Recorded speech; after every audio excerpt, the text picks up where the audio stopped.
All right, so now we've gone through the thorough pre-inspection. We've already talked about all the tools that we need that are in your professional arsenal to take care of just about any problem you would have with cleaning upholstery. We've done a thorough pre-inspection. Again, go back to inspect to know what to inspect or to expect. But the main key here is that anything that we found is great for our knowledge, Tim, but I think the number one thing that most cleaners don't do is really communicate with the customer what they believe is going to happen. And I think it's really important that we, just like any other cleaning situation, that we lower their expectations a little bit.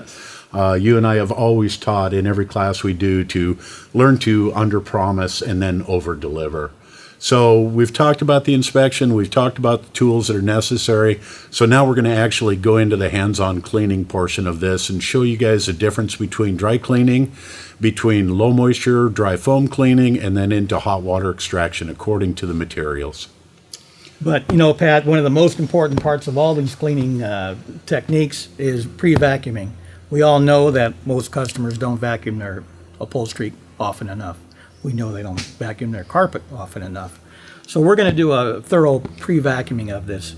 And where I like to start is to take the cushions off, get into the decking material, and we're always going to use a crevice tool. Never stick your fingers down into the crevice. We don't know what's down there. There's been some horror stories in the past of what people have found down there, needles, things like that. So we always use a tool to get in and do our vacuuming of our crevices. Again, one of the things that I said early on is a lot of customers will think that your cleaning is actually incomplete if the rest of the chair looks great, but they lose their remote control down there and they reach down in there and they find the old popcorn kernels or whatsoever. Sure. At that point, you've pretty much lost as far as your cleaning goes. So, Pat, let's do a thorough vacuuming of this piece to get started.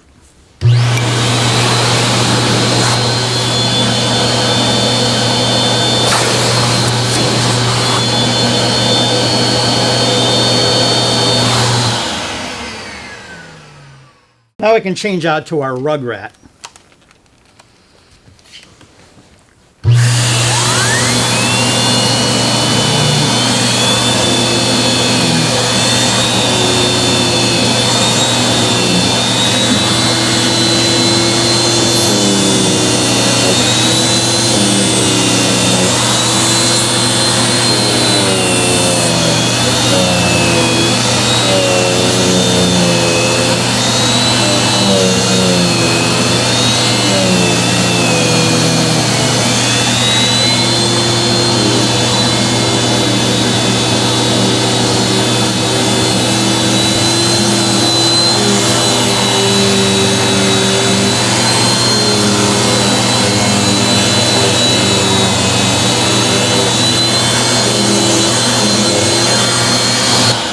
So now that we've done the vacuuming, one thing I do want to say, Tim, is that's probably one of my favorite little tools for dry vacuuming upholstery, because you and I both know taking this dry soil out prior to cleaning rather than turning it into mud and trying to suspend it.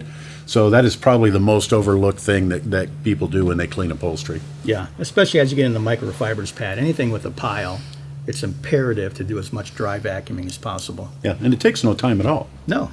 So, again, number one overlooked portion of your cleaning process.